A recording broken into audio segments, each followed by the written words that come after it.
The Kingdom is the sequel to Kingdom Come. Also written by Mark Waid, it first tells the origin of our villain, Gog, a man who put his faith in Superman because he believed Superman was a god, and who, when he felt betrayed by Superman and then became empowered by the Quintessence, began murdering Superman earlier and earlier in his timeline, intending to expose his evil by causing the Kansas disaster in the present day instead of his own future. He arrives on the day Clark and Diana's baby is born and kidnaps him, intending to raise him as Magog, and forcing the heroes to journey into the past to the present-day DC universe to team up with their past selves to try and save the child and restore their timeline. But they will end up discovering the greatest secret in the universe. Let's begin. A young boy has somehow survived the Kansas disaster and is found by Superman wandering the wasteland. The Quintessence has decided to act, choose an agent to affect the world of men. They form a scroll that contains the knowledge of every event that led to the Kansas disaster, and the power to change those events, and the world. The boy has become a man. A man with a mission. Minister William tends to the sick and aged as a priest at Metropolis General in the year 2031 in the Kingdom Come future. The world has changed quickly with the merging of humans and superhumans into one society.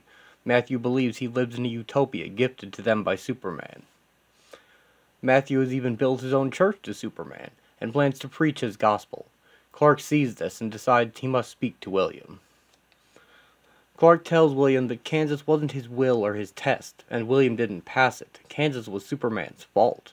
It was the result of mistakes that he made. It happened because he left humanity and wasn't there to stop it. He apologizes, telling William that seeing themselves as gods was a mistake in the first place.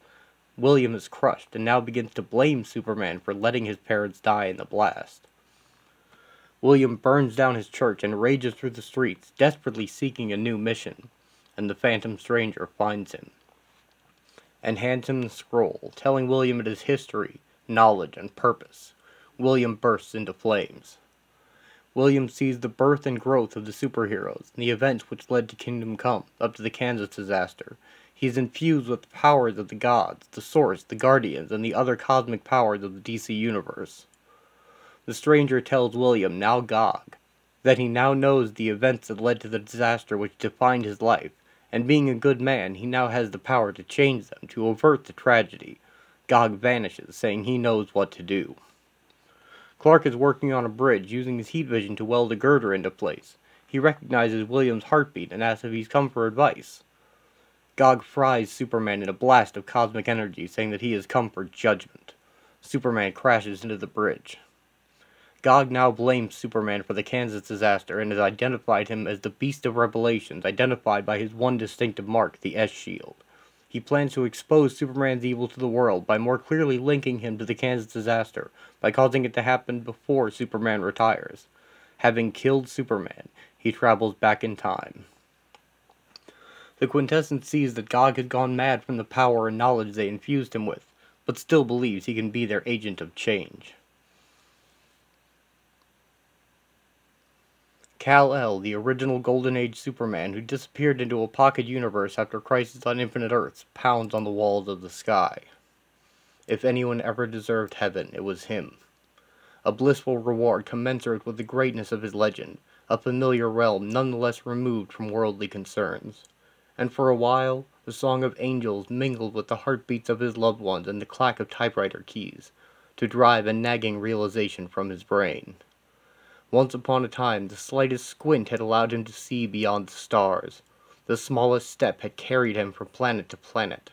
But here, for the first time in his long life, there are limits. Like clockwork. Look, up in the sky. He deserved heaven, not prison. Superman arrives in a purgatory of sorts and is greeted by Deadman. He asks the date of Superman's death, and introduces him to the others. Superman's spirit has arrived here many times, it seems, from different dates in history. They are pooling their telescopic vision to see into the world, watching Superman fighting Mr. Mxyzptlk on Wednesday. Gog blasts a hole in Mixie and through Superman, who vanishes into the past. On Monday, Gog detonates a bomb which replicates the explosion of Krypton and begins the 1,000-year process of turning Superman's body into living kryptonite, after which he will die. Deadman tells the newest Superman that the space-time continuum simply hasn't caught up to what Gog is doing. No one really knows exactly why this is happening. Phantom Stranger accuses each of the Quintessence of trying to advance their own cosmic aims by accelerating the Kansas disaster. All have lost power in the world over time, and it could help them get it back. He also mentions that one being knows the secret Gog may soon expose, and we see Vanishing Point, the fortress set at the end of time, and its host, the Linear Men, guardians of the time stream. They are flustered by the anomaly Gog is causing by killing Superman earlier and earlier in time. Each one technically should be making the last one impossible to have happened, as there is only one time stream, and yet the Superman spirits prove and represent that they still happened. Matt Ryder, the human from whom Wave Rider was born, tried looking beyond the time barrier and saw only chaos and confusion, and blames himself for being delusional. Wave Rider says their instruments aren't giving them anything useful anymore. Rip Hunter steps outside of time by creating a time point, a shield around one day in history to hide his actions from his team, and he sets off alone. No, he is the one of whom the stranger spoke. Only he knows the secret of what is going on. The day he chose is a day when it seemed like anything could happen. The day that Clark Kent and Diana of Themyscira's son was born, with Bruce Wayne as his godfather. Jonathan Kent is born happy and healthy. Starman, Dr. Fate, and the Ray draw circles of light around the world in celebration of new life, of tomorrow's hope born anew, and of love conquering all. Gog blasts Clark with his staff and says he had no idea Satan spawned a son. Gog claims he is divine retribution, and he blasts the Amazons. He tells Superman he saved him from Kansas, and Superman recognizes William. He states his mission to expose Superman's evil by causing the Kansas disaster while Superman was still active, thus connecting them in history and destroying his reputation, and severing the line of heroism leading 1,000 years into the future to the Legion. Far more than just Superman is at stake. The Justice League arrives. Green Lantern blocks Gog's next attack and demands that Gog surrender the child. Wonder Woman and Flash both attempt to grab the baby, but both fail. Gog can sense the electrons in Flash's path being energized. He has cosmic levels of power, warped by his insanity, and he has the child of Superman, Batman, and Wonder Woman. Gog attempts to travel back in time, but is prevented by Rip Hunter, who has sealed the day off in a time point. Green Lantern and the magic users shield the baby while the others attack Gog with their energy powers, but he only feeds on their power. Hunter asks Diana and Clark what they would sacrifice for their son. They say anything, and Hunter tells them to sacrifice their instincts and stay back. He will use his time stream powers to slip between nanoseconds and grab the child. The protective barrier is breached, and somehow Gog is even aware of Hunter's approach. Gog breaks Hunter's time-controlling wristband, unsealing his exit. He vanishes into the past with the baby, intending to raise him as his own son, his Magog. Gog has traveled back to the year 1998. The three parents offer to go and save him, and the Linear Man can transport them, but the moment they do, their future timeline will be in question. If they change anything in the past, their entire world could cease to exist, including baby Jonathan Kent. Knowing that they must take this one and only chance, Hunter hides himself in the three from the Linear Men. He retrieves their costumes from yesterday, and he says that while they can't defeat Gog, they can hold him while Hunter puts some contingencies in place. Batman asks why he would betray his team to help them, and Hunter says there's more to the timeline the Linear Men are aware of, and he is protecting the greatest secret in the universe by helping them stop Gog from changing time. But it appears it may already be too late, as in 1998 the Kent farm experiences a massive explosion. In 1998, Superman hears about the explosion on the news, a battle with Captain Atom gone awry, and quickly flies to Kansas to investigate. Superman is horrified as he sees his own symbol burnt into the ground at the epicenter of the disaster. Rip Hunter discusses his plan with an unknown ally at the Vanishing Point, still hidden from his teammates. He has dispatched agents through something called Hypertime to gather supplies.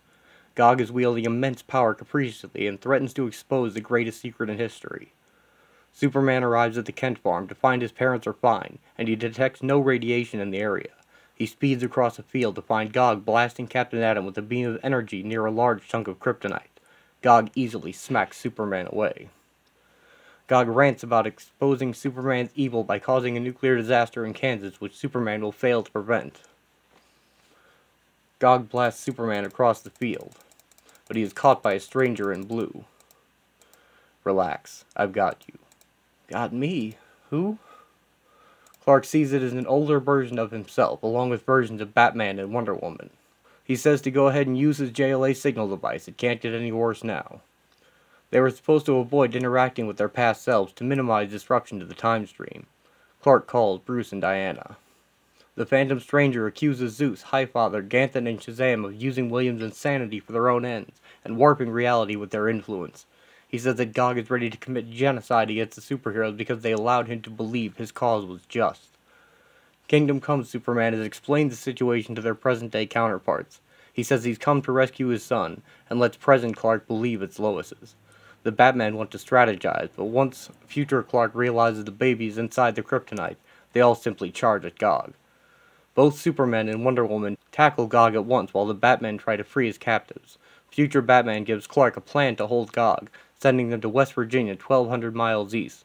Gog smashes present Superman into the ground with one hand.